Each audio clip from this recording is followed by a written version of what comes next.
Hello all, welcome to Up the Poshcast, the Poshcast made by the fans for the fans. Grab yourself a drink, put your feet up and listen in. And by the way, there could be some strong language. Hello everybody and welcome to the inaugural Up the Poshcast season-ending awards. We've got 9 different awards to give out tonight. 8 of them are really positive, and then we've also got the uncoveted Flop of the Season award. That may have been the easiest one to hand out given the season we've just witnessed. Tonight, I've got Ashley on, I've got Del on, and I've got Harry on, and I'm John. And we're going to get straight into it with the most improved player of the season. For this, we've got a number of nominees. We've got Kwame Poku, we've got Malik Mothersill, we've got Harley Mills, and we've got James Dornelly. What is your reasoning and who did you pick, Harry? I had for this one Malik Mothersill. He had a couple of moments last year. Good goal against Blackpool away, but we've really seen him kick on. And I also enjoyed the fact that he got so much better as the season went on. And we had breakout moments like Leyton Orient away that really where he showed what he can do. He wasn't perfect. He's still got a long way to go to be a top League One championship level player. But boy, did he make strides. So for me, I get where you're coming from with that, but I've actually gone for James Dornelly. And the reason being is because, let's face it, throughout the season, I think he got better and better. You know, he had the start of the season where he was pretty poor and he was getting criticised left, right and centre. He had a little break away from the team. And when he come back, I felt that, you know, it was a growing curve for him. And, he, you know, don't get me wrong, I don't think it was spectacular, but it was good to see the development getting better and better week in, week out. And let's not forget, he also got that England call-up. You know, you can't be shit to get an England call-up. So for me, I actually went for James Dornelly. Well, I said Kwame Poku as my most improved player. I think when I look back at the season, I don't think there was actually a massively standout, huge improvement from any one player in the squad. But I think Poku went from being the secondary winger under Mason, when we had Mason Clark on the other side, to being the key fulcrum of our attack. And certainly over the first half of the season before his injury, he was the best player in the division. For me, that was a massive improvement on where he came from. He started adding way more goals to his game, way more assists to his game. And not only was he our standout player this season, but I thought his importance to the team grew to a level that ahead of any other player in the squad. Yeah, and then I think that the final one that the guys that aren't on tonight, one of them voted for Mills, was Harley Mills, and sort of to go from Enfield Town where he had that month-long loan. I think he started with a red card in his first game to end up being ultimately the poster boy for success at Wembley. To sort of follow that progression and that sort of improvement path was very good for Harley Mills. And look, between the 4 of us and the other 3 hosts, we've got 4 candidates that are well worth their weight in gold. But there can only be one winner, John. So over to you for that one. The winner of the most votes across the team is James Dornelly. I didn't vote for him, but yes, I agree. He's a very, very worthy candidate. I was at Bristol Rovers away last year when we won 2-0, and Dornelly started that game. And to be fair, he was good that day. But it was, you know, one full appearance, or I don't even know if he played the full 90 actually, but one start, maybe a couple more throughout last year, and now having to fill in for almost the whole year after the Curtis loan didn't work out. Yeah, credit to him. He's, again, one, it hasn't been perfect, but we've seen a lot of improvement in a lot of games. Yeah, I agree. And when you think about where he was sort of in October, November time and into December, ultimately the improvement for James Dornelly was massive in the second half of the season. We obviously brought in Carl Johnston, and like I've said before, and when we did our retained list episode, it was an expensive 300 grand tutor for James Dornelly, but hopefully we will bear the fruits of that next season and he will continue his improvements. Right. Next up, next award time, it's Unsung Hero of the Season. For this, we've got 4 nominees. One of them isn't a member of playing staff, believe it or not. So we've got Sam Hughes, Archie Collins, Ryan Meltz, and Oscar Vallin.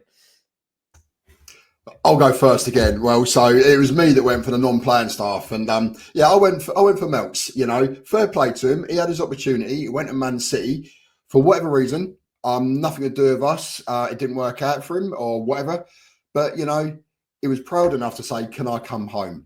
That's good enough for me to be my unsung hero. So 100%. That's who I'm going for. Ryan Melks. I had the defensive stalwart that was Sam Hughes for this one, who, you know what? There were plenty of people who said that after this year, we shouldn't sign him. And it's no real great loss if he goes.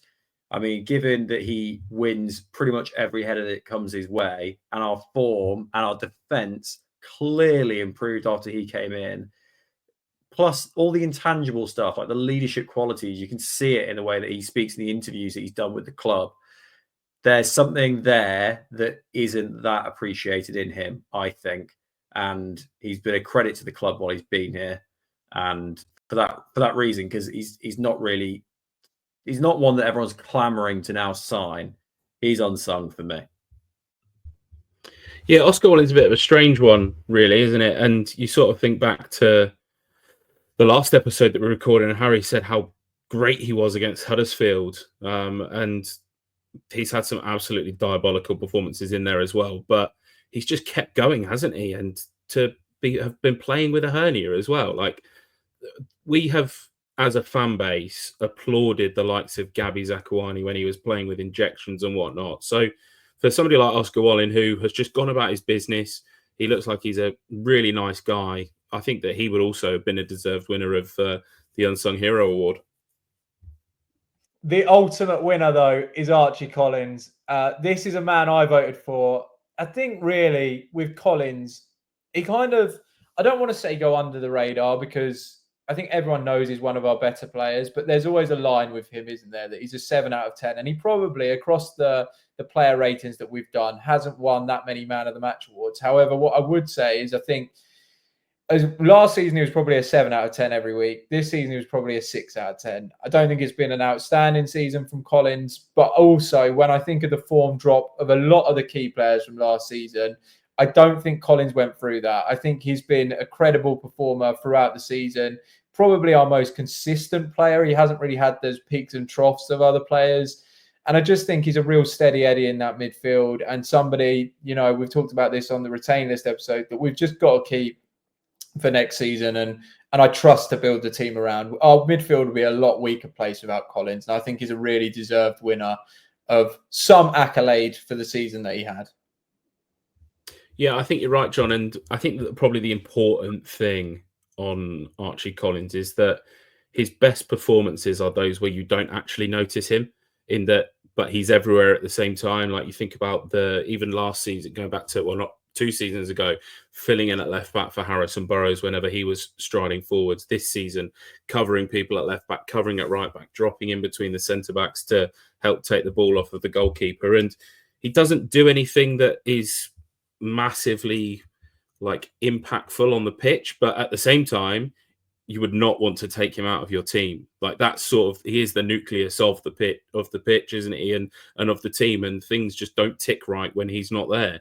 And we've seen that in the last sort of 2-3 games of the season after he had his injury against Stockport. But it just doesn't quite work the same, does it, when Archie Collins isn't there? The next award is the signing of the season. And let me tell you, it's slim pickings with this one.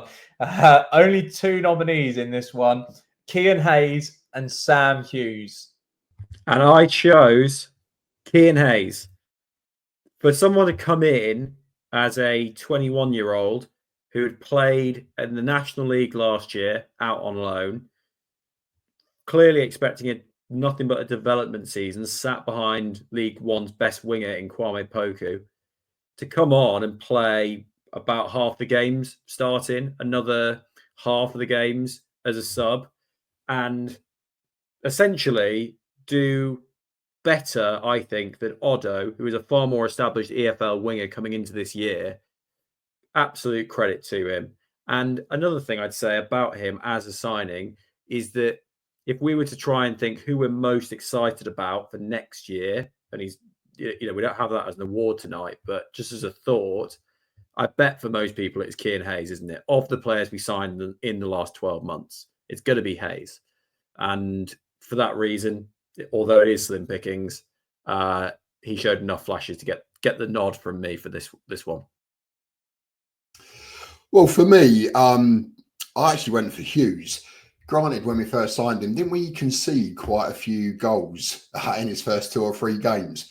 But I think once he got settled in, he become the consistent for us, if you know what I mean. He was playing week in, week out with different centre backs, whether it would be whoever it was. It was Wallin, it was, he had Nevitt for the last couple of games. But I think he's sort of that little bit of experience head. And we've mentioned it before. Ashley brought it up, to be fair, and like made you think is, he's been in the battle at the bottom of the table with the previous teams. And, he definitely come in. And I definitely think he was one of the players that kept us from the relegation that potentially, let's be honest, we was all looking at going in before we signed the likes of him and a couple of others. So yeah, that is purely why I went for Hughes as a signing of the season. Not a typical Peterborough United signing, but the right signing at the right time, I believe. Del, you were very much in the majority over the group. Harry was the only person of the group that did not pick Sam Hughes. I can't really go against the grain here with this one. I was very much of the opinion that Hughes was a signing of the season. Simply put, I think if we didn't sign him, we probably would have been relegated. So well done, Sam Hughes. I probably hope you come back next season and we see you again, because I think you did a great job.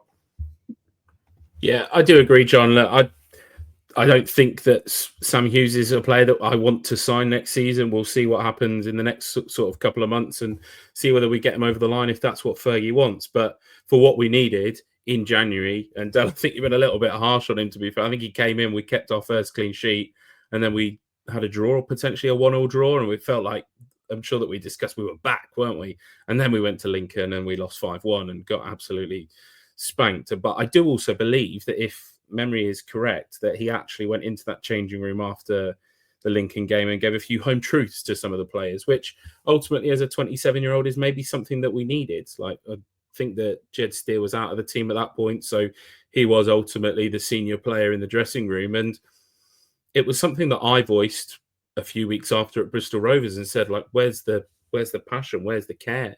And I think that Sam Hughes did genuinely bring that, in that he's been in dressing rooms where teams are getting relegated, and he probably looked around him and gone, well, hang on a minute.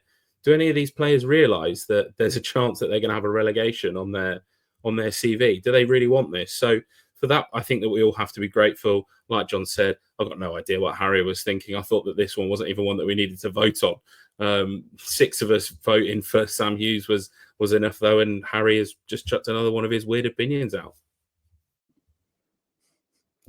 Next up is flop of the season, the one that nobody wants to win. We probably could have had quite a few selection choices for this one, but there was 4 that were nominated in the group, and one is not a Peterborough United player anymore. So Abraham Odo, Jack Sparks, Joel Randall, and Chris Con Clark are your 4 nominees for this award that they're all trying to avoid. Okay, so I went for Sparks, no doubt about it. From a player that had just got promoted with Portsmouth, was pretty much an ever-present, I believe, at Portsmouth at left back. He came to Peterborough, and he was fucking shit. Let's not, there's no way of making it look good. He wasn't very good, and I think all the high hopes, like, we was thinking, what a great signing. Let's be honest, we was thinking, what a great signing. Just got promoted, ever-present pretty much. He's come to Peterborough, and he was a flop. That's the reason why I went for him, because, you could have chucked a load of players in there, even on top of the 4 that you've listed. But for me, 100% Sparks was the flop of the season. It's an interesting one, isn't it, Del? Because Joe Randall was my flop of the season. And he was the one that recruited or helped to recruit Jack Sparks into the team, wasn't he? He was brought into that leadership team at the start of the season, probably one of the worst leadership teams that I think that we've ever had in Cipriano, Collins and Randall, not got a voice between any of them. And then it comes around to what I think that it probably was the Bristol Rovers game that he got dropped, wasn't it, for Con Clark? And then he ultimately just started sulking and threw his dummy out the pram. Birmingham came round. We rock up there and we're like, oh, hang on a minute. Joel Randall's not in the side. He makes up. And then 3 months later, he wants to leave again. And it was like, you put all of your time and energy. And it was kind of like it had been thrown back into our faces as a fan base for me personally, in that he was crap in his first year, crap in his second year, was basically told that he wouldn't be dropped in his third year, I think it was. Fourth year comes around, and all of a sudden he thinks he's this absolute Rivaldo Maradona player that's undroppable and throws his dummy out the pram, like I say. I can't see how it can be anyone but Joel Randall for me, unfortunately. Yeah, Randall's right down there for me, but I'm going to say it. My flop of the season is Abraham Oddo. Now, I know there'll be people out there that are saying, look at his goals and assist numbers. And yeah, he did have a okay season, I guess, in the end after his Crawley hat-trick. But when he came into the club, he was our first choice replacement for Mason Clark. And I cannot think of a bigger downgrade. And I've just got some stats here. I have just got some stats here because I know people, as I said, will quote the goals and the assists. But the underlying numbers of what Oddo produced this season were shocking. So this is Oddo against Mason Clark of his final season. The shots Oddo had, 26. Mason Clark, 125. Oddo's crosses, 24. Mason Clark, 149.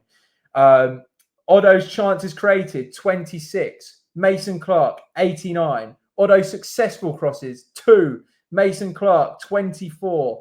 Oddo's successful dribbles, 39. Mason Clark, 77. And you think Oddo's a better defender than Mason Clark, do you? Well, you're wrong there as well, because Oddo tackles, 10. Mason Clark, 35. He was outperformed in every area by an absolute country mile by his predecessor. And that is why he is my flop of the season.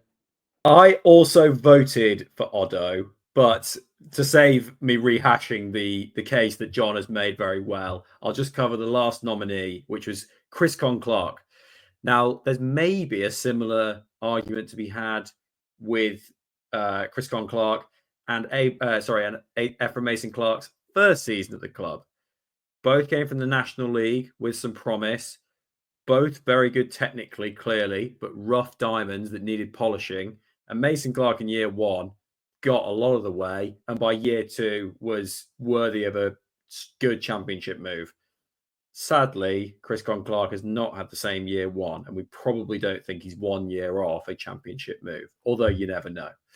I think that he, sadly, if he, in those first few games when he was getting some pitch time, had managed to score, the trajectory of his season could have been completely different. But sadly, there were some shots that went directly at the keeper or well over the bar. And there were games where primarily he was a bit loose on and off the ball. And some people might argue, as I say, I didn't vote for him, but some people might argue that with someone being the National League player of the season, the step up to League One should have meant he should have been pretty serviceable in the first year. And he probably didn't fit the billing, sadly. The ultimate winner, or should I say loser of this award, though, is Joel Randall. And look, I'm not going to defend Joel Randall, the absolute coward. He can sit there and make history as the biggest flop in Peterborough United's season, the first and only Up the Poshcast flop of the season award winner so far. And what a deserving award that is for that charlatan. Not really much more we can say about that, is there? You know, Joe Randall, flop at Peterborough, and by all accounts, not doing too well at Bolton either. So, oh well. It was so obvious as well that he wanted to score when Bolton came round to our place. And if it weren't for Mothersil's missed penalty, we'd have won that game, where he did practically nothing except for one really well-spotted pass in the second half that went absolutely nowhere. Well done, Joel. It filled up, Premier League vision, perfectly fulfilled all of your potential that you have in each game, which is one really good pass. On to happier times and the moment of the season. A few nominees here, actually, even though it wasn't, an iconic Posh season, we still had some good moments within it. So, nominees: Bradley Ivonian's goal against Wrexham, Wembley as a whole, the whole day, Harley Mills' free kick at Wembley, and Eden's free kick at the Shabby. I had the Harley Mills free kick at Wembley. The nerves that were all over me from minute one of that game were utterly... I was bound as tight as a watermelon with 1,000 elastic bands around it. And that Poku jiggle inside and the free kick to go down, I was still thinking, we're still going to get battered here today. And there's also absolutely no way this is going in. Oh, look, the players are arguing on the edge of the box. Mills is over this. Well, to be fair, he's decent at floating it in. So maybe someone will get a header here. And then it is, I think it's the best free kick I've ever seen in person. I'll have to think back. Mikael Damsgaard against England in the semi-final of the Euros was pretty good as well. But, oh my God, just absolutely postage stamp. I think it touched the crossbar before coming down as well. And from there on out, it was set up for the rest of the perfect day. And just picture book moment for him. And to follow in the footsteps of Harrison Burrows, a young left-back leading the team to a win at Wembley. Couldn't have been written better. What a moment.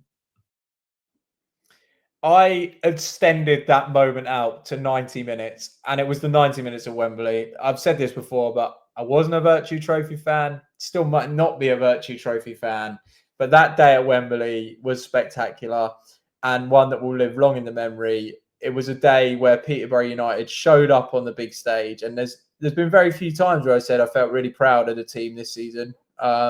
But that was truly one of them, and truly one of the more proud moments I've had supporting Posh, I think, in the 20 or so years that I have now. So, yeah, that had to be my moment of the season. There wasn't too many to pick from, but I think that was definitely the best of them. Okay, so regular listeners will know how much I love Wembley. They'll also know how much I love seeing my club play at Wembley, which is great. However, for me, my moment of the season was that equaliser at Wrexham. And if I'm honest, I think it's one of those where you really had to be there to really appreciate it more than watching on telly. And that's been echoed by a few people that I've spoken to. So we're 2-0 down. We go to 2-1. It's a 90-odd minute, whatever. The Wrexham fans are singing, K Sarah, Sarah, we're going to Wembley. And then there's Brad. He takes it past the thingy. He pokes it in the back of the goal. It's 2-2.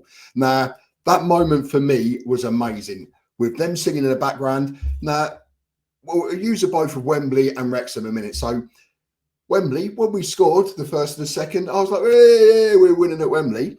When I was at Wrexham, bearing in mind I was driving, so I was bone cold sober even. We're 3 rows back because the first 2 rows are empty. I am like a fucking little kid. I have jumped up and I've tried to jump over these 2 fucking chairs in front of me, knowing full well that I can't, being what I am, a twat. Fallen arse over tit, smashed 2 of the chairs up, if anybody saw, cut myself. Not only that, I've nearly fucking taken, knocked myself out on the glass panel above the thing here. Do you remember? Through the excitement. What a moment, absolutely amazing moment. And for me, that was the moment of the season.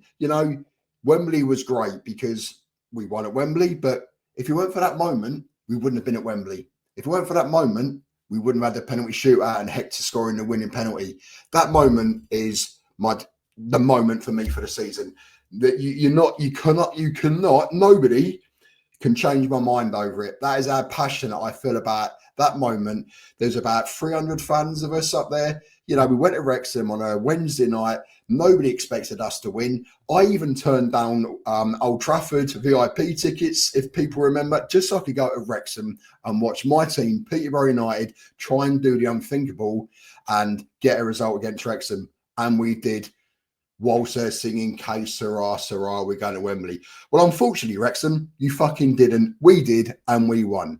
So come at me.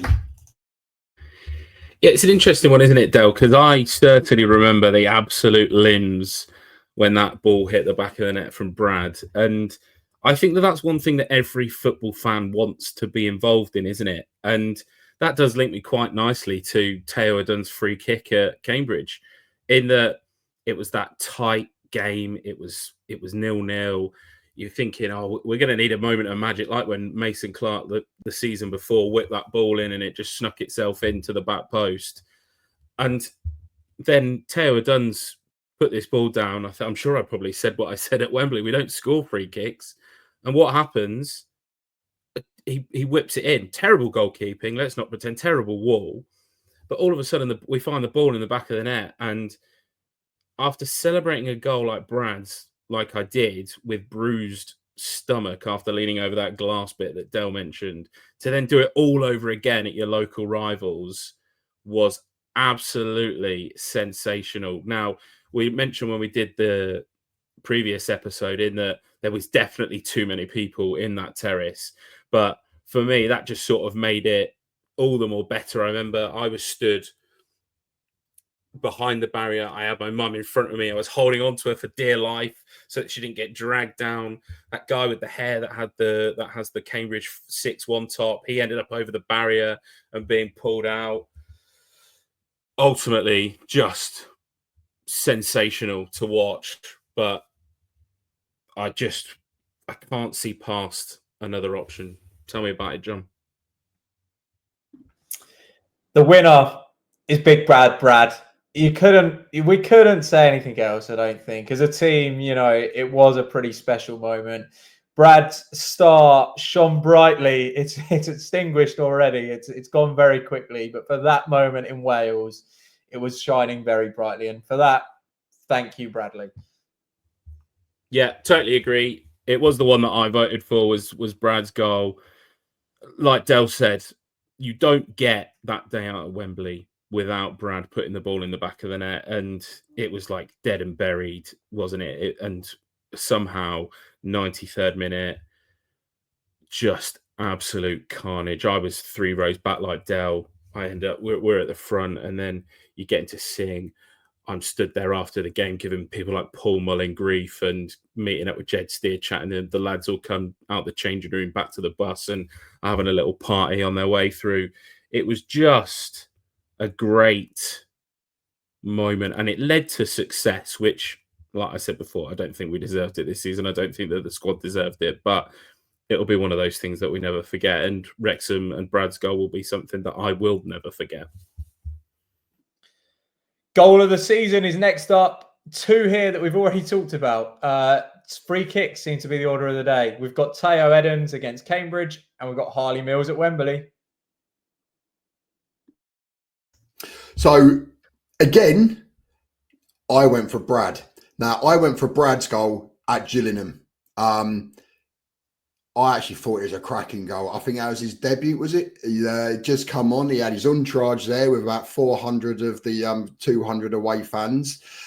He's come on and he has rifled this ball in the back of the net, and potentially, you know, got us onto the, got us the ball rolling, as they say, in the Virtue Trophy. I think it started as a Bristol Street, but then it changed name, didn't it, this season? But anyway, whatever it was, the one that we won, by the way.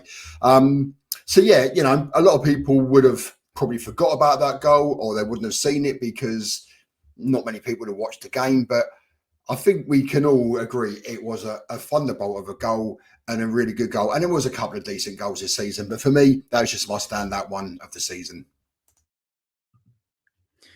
I had, coming back to the one we were talking about earlier, I had Theo Edun's goal as goal of the season. It was a turgid game before that. And as Ashley said, it was taking a spark to torch paper with the moment as it curled in. It was on the back of him scoring a direct corner against Shrewsbury at home.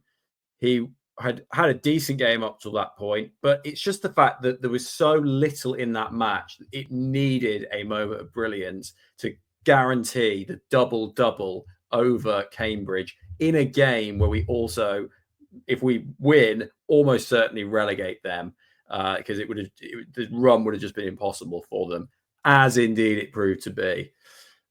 The away end, Ashley's already explained it. It was absolute bedlam in there. It was my favourite away end of the season, I think.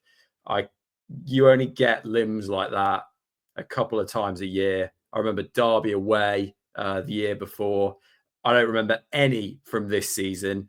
I wasn't at Wrexham away, but it was so rare in a year of so many poor games to have that moment where everyone's falling over each other at our local rivals. Perfection. How does it get any better? It gets better by bending one in at Wembley. And that is the award winner, Harley Mills free kick. I think, look, they were both great goals, but I think if you look at where the ball ended up in the back of the net, I think Mills's was slightly higher in level of technical ability to pull it off. And with that, Harley Mills is a candidate for our next award too. He's very popular tonight, is Harley Mills. This is the young player of the season. Like I say, Mills is up for this, Malik Mothersill is up for this, and James Dornelly is the other one up for this. Yeah, I went with James Dornelly for this one. I think that ultimately he is somebody that has surprised a few of us at the way that he's managed to come back. If I think back to one of the games, I can't remember exactly who it was, but he sliced the clearance and then they scored. It was ultimately a disastrous sort of first half of the season, but second half, I think that he did come good. And I know that it's a young player of the season, but we have to take these moments in isolation, right? It's fortunate that he's managed to get his way back going and finding some form again. And I just hope that we sort of see that form in pre-season and then into next season as well. On this one, I had Harley Mills to win it. He played as good all year as a starting left back. And while there's a bit of progression needed for him to be at Harrison Burrows' level, he is already a League One quality player. And it's very nice to be able to talk about a teenager in those terms, because who knows what his limit is. He's got a great physical build for it. He's nearly 6 foot, if not bang on 6 foot. He's physical in the tackle. He's communicative on the pitch as well, which is great to see from someone who's 19, 20 years old. And a threat at both ends. Great defensively. Really, really precise, crossing the ball in. Love to see him add some goals to his game next year. But for me, comfortably did enough to win our young player of the season. So I actually went for James Dornelly. I'm not going to sort of say everything again that I've already said, because pretty much it's the same reason. I actually was impressed the fact that he went through the season, he had his dips, but you know, he was getting stronger and stronger. And I think most of us, we was giving him some really shit scores at the start of the season, weren't we? And I think if we're honest, we was giving that because we expected more, we wanted more. We'd be more critical of him. But, you know, I think he deserved the accolade, in my opinion. But also another shout out to Malik Mothersill. You know, we need to keep, you know, remember that, you know, what was he, only 19, 20? And, you know, he had a decent season in a very difficult season. So he had his moments. He had some moments of absolute fucking brilliance. And he had some, you know, average games and some poor games. But for me personally, I went for young James Dornelly. The winner is that man again. It's Harley Mills. And to be fair to Mills, I think what he did at Wembley probably swayed that vote. And I think, in fairness, we talked about that at the time, and I still stand by it. It's one of the best Peterborough United performances I can ever remember in terms of such an inexperienced player stepping up on that stage and producing that level of display was just remarkable, really. And that was certainly the highest moment of the season. And although he hasn't played as consistently as some of the other nominees, I think that moment alone probably elevates him up to deserved young player of the season for me. I'm not going to say that it's not deserved, but I think that it's one of those ones where it was always going to be tough to sort of pick a winner, because he always was whenever he was on the pitch, we seemed to win games. Now, I'm not sure that that was a direct impact of himself, but I think the only game that we didn't sort of win around Christmas time was the Barnsley game where he got himself sent off, and even that wasn't a red card, was it? The fact that he was coming in for these Virtue Trophy Bristol Street Motors games, it just always felt like he was having a great positive impact on the game. And then as he carried that towards the end of the season, he just felt like one of the first names on the team sheet, didn't he, ultimately? Next up is our highest average rated player. So those of you who follow Up the Poshcast Twitter account would have noticed we do player ratings after every single game. These have been controversial, to say the least, in some instances, and of course quite a lot of debate throughout the season. But I think you'll be happy to know, and probably uncontroversially at the end of the season, the player we voted for with the highest average rating across every League One game was Kwame Poku. Yeah, and there can't be many surprises there, can there? I mean, he maybe benefited from being out for 3 months, but equally, we may have played a lot better with him in those 3 months. He is electric, and he wins games on his own. Those of us who are away at Shrewsbury on the second game of the year know that we looked like we were potentially coming home with possibly even nothing in that game, until he pulls out of nowhere a beautiful curled shot and continued to tick throughout the rest of the game. He had multiple games like that. Charlton at home, the indirect free kick in the box is broken down, and who is there to perfectly float the ball in to Sam Hughes at the back post for a header, having had a couple of feints on the way to making that move, because the game in his mind is so clear what he wants to do, and he executes so regularly. I have no doubt he'll be playing in the Championship next year at a team that's fighting for the top 6. And I wanted to comment as well just on this overall average ratings thing. I think, and I'd be interested to know what Del and Ashley and John think about it, that it's been quite an interesting process for us seeing how players, come and go in favour in months, and their form can change rapidly and overnight. And we have games where we gave players an average of close to like 3 or 4, and the next game they're getting 8 or 9. Otto had that. Motherseal had that. Bilakapic had that for sure. So it's just one of those where you realise, especially when you're really focusing on it as a podcast host, and we're all between us watching almost every single game, and at least one person is watching every game from the 7 of us, just how difficult it is to be consistent as a footballer, right?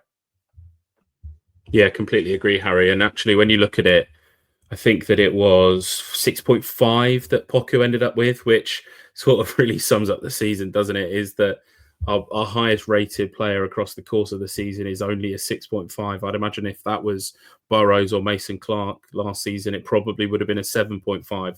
If it was a season where we got promoted, like if I think to that JCH top goal scorer and Golden Boot winner, it probably would have been 8.5s, close to that sort of thing.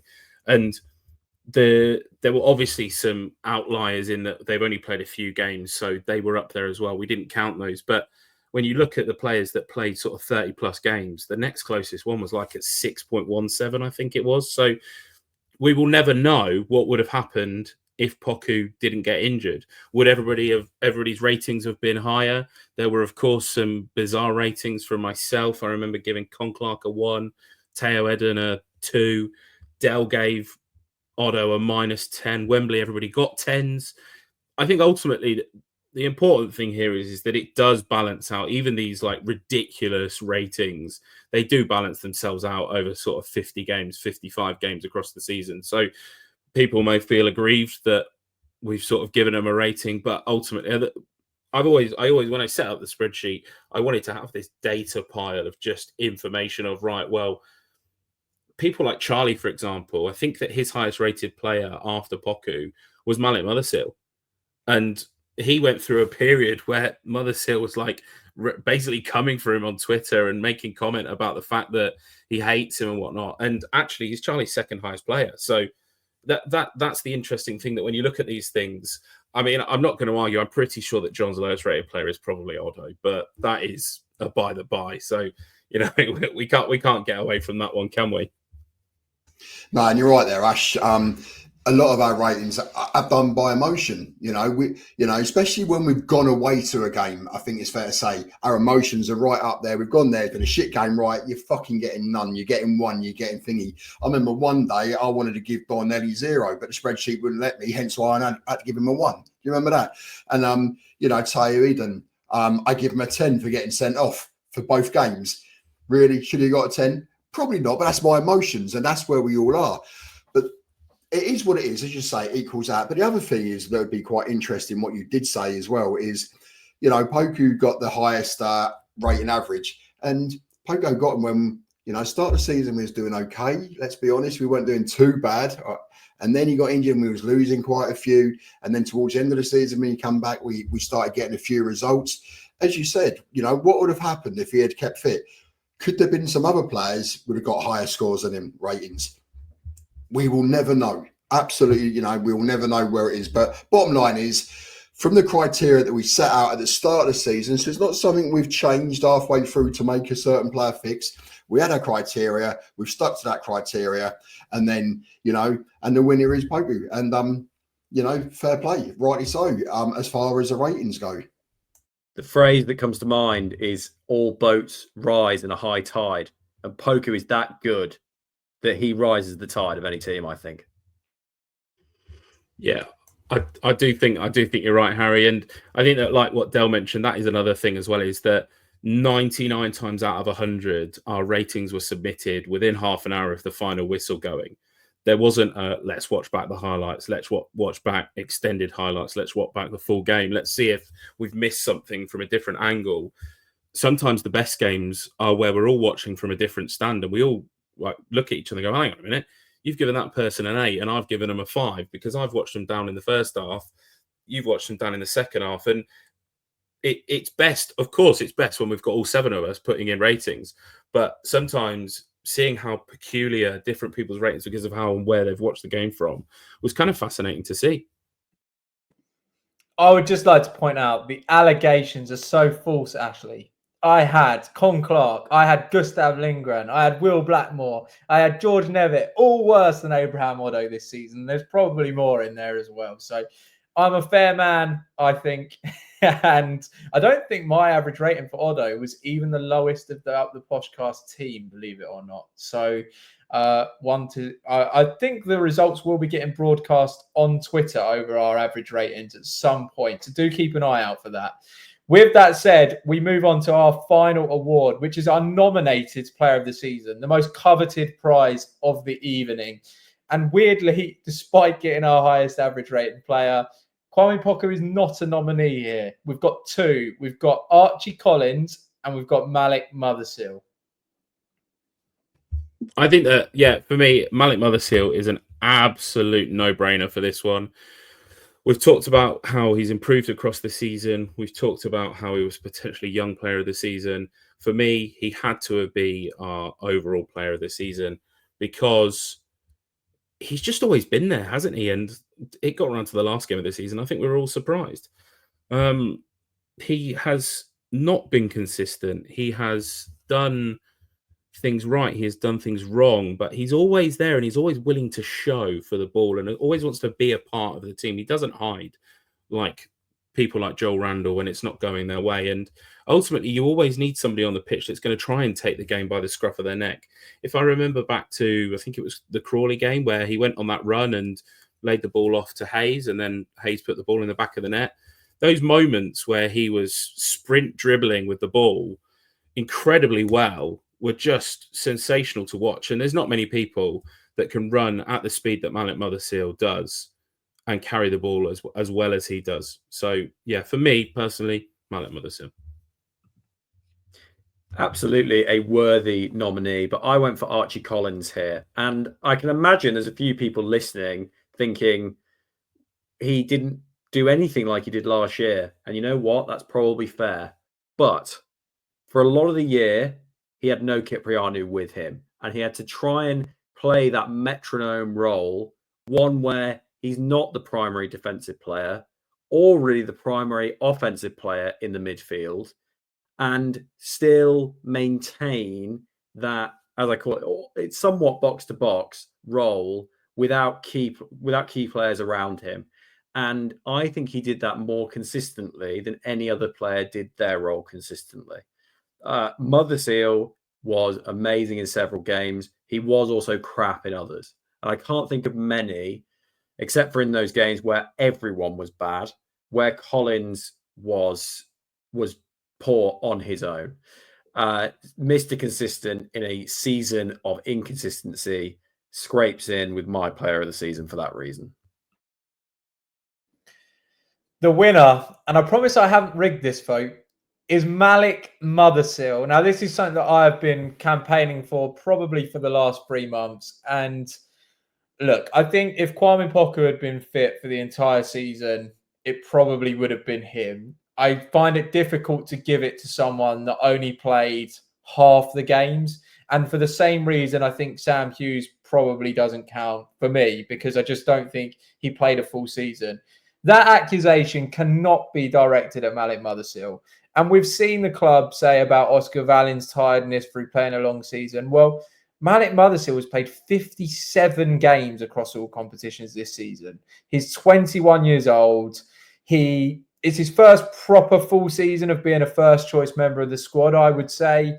He's on 26 goal contributions in that time. 16 goals, 10 assists. And I know people will point to and say a lot of them were penalties. And yeah, they were. There was a proportion of penalties, but they still need to be stuck in the back of the net. I think while other players have shirked, we've seen Ricky J. Jones go off for a month. We've seen Hector Kyprianou have 6 months off while he tried to search for a new club. Mothersill has always been there. He's always been there to be counted on. And whether he's played badly, and he has had some bad games, he's always demanded the ball. He's always tried. His tracking back got better towards the end of the season. I think in our period where we were good and we started picking up results that moved us away from the relegation zone, Mothersill was one of our best players through that stretch of games. And he's played across, 3 different positions. He's played left wing. He's played up front. He's played in the number 10 latterly. I just think he's had a really, really good season. I think the fact that he played so many games, he deserves a lot of credit for at his age. And yeah, I'm really excited about the future with Mothersill. I think this was a coming of age season for him. I'm excited to see where he gets to next season. But I think if I look at the body of work across the entirety of the season, Mothersill is my standout candidate for this. And I'm so pleased that everyone got on board and voted him for our UpThePoshcast player of the season.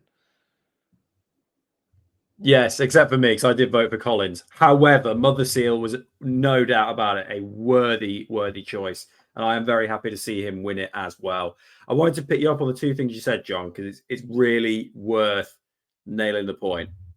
Great versatility. I'd say far more than any other forward player has, and never complains, whether it's on the left, whether it's that second striker role, or even on very rare occasions, more so last season, the actual outright striker role. He's putting in 100% every time, even if not everything comes off. But on the penalties, yeah, I'm completely sympathetic for the biggest reason that he's the one winning most of them. Now, he had 2 at Bolton, one of which he put away, both him. He had Leighton Orient away where he put through Ricky, and that then resulted in a penalty, which he buried. I'm trying to recall who put through Ricky at Exeter away. Might have been Mothersill. Someone can correct me on that. Maybe it wasn't. I think he ran the whole way through that one, didn't he? He basically picked the ball up on the edge of the box, and I think you're right. Actually, yeah, you're right. That was more Ricky, who, funnily enough, has been quite absent from this award show for us. But yeah, look, there's no doubt about it. Nobody doubts that Mothersill is a worthy winner of this. And yeah, credit to him. Well done. I also voted Malik Mothersill, and let's be honest, we've not seen the best of him. I think when we signed him, and I've echoed this so many times, when he was at Chelsea, he played at Peterborough, scored a couple of goals. He was fucking outstanding, and I was quite excited when we signed him. Wasn't quite happening, but this season you've seen moments of absolute fucking brilliance. Let's be honest, we've seen moments of brilliance, and we've seen moments of frustration. Let's be honest, but over the season, he deserves, in my opinion, and in most of our opinion, he deserves to be player of the season. And congratulations, well done for winning such a prestigious award with Up the Poshcast. So thoroughly deserves it for me. And that's a wrap on our awards night. It's also a wrap on Up the Poshcast Season 1. Thank you for all of your support over the last year. You've sat with us through some crisis we've all had on this. We've had some anger. We've had joy at Wembley. We've been through the emotions this season. We're going to do it all again next year. We're all throughout the summer, as I've been saying as well. We'll be weekly, coming to you every Monday, as always. So be with us again for Up the Poshcast Season 2. Subscribe to the YouTube, follow the socials. We've got new graphics. We've got loads of ideas. We've got loads of stuff coming to you. Potentially even some merchandise, if I'm not speaking out of turn. So big things to come in Season 2 of Up the Poshcast. And we'll sign off, as ever, on our usual sign out. Up the Poshcast. Up the Poshcast. Up the Poshcast. Up the Poshcast. Thank you all for listening. Don't forget to follow us on Twitter at UpThePoshcast. Let us know your feedback. Give us any ideas for topics you would like to discuss or any questions you'd like us to answer. Up the Poshcast. Oh my god, my hamstring's on fire. Just your hamstring. I'm proper fucked. I think my forehead's burnt as well. Look at my face. I'm red raw. Mate, I still ain't cooled down. Loved it. Absolutely loved it. Yeah, you know what? Actually, you say that, Del. I woke up on Sunday morning. If this is going in the end of episode bit, can just for the listeners, Del and Ashley went to the Lido together earlier, which is why they've got sunburn and torn hamstrings. Ask them for more detail in your own time, I would say. That is not true. We went naked swimming on the beach together. Like a couple of beach fucking wows.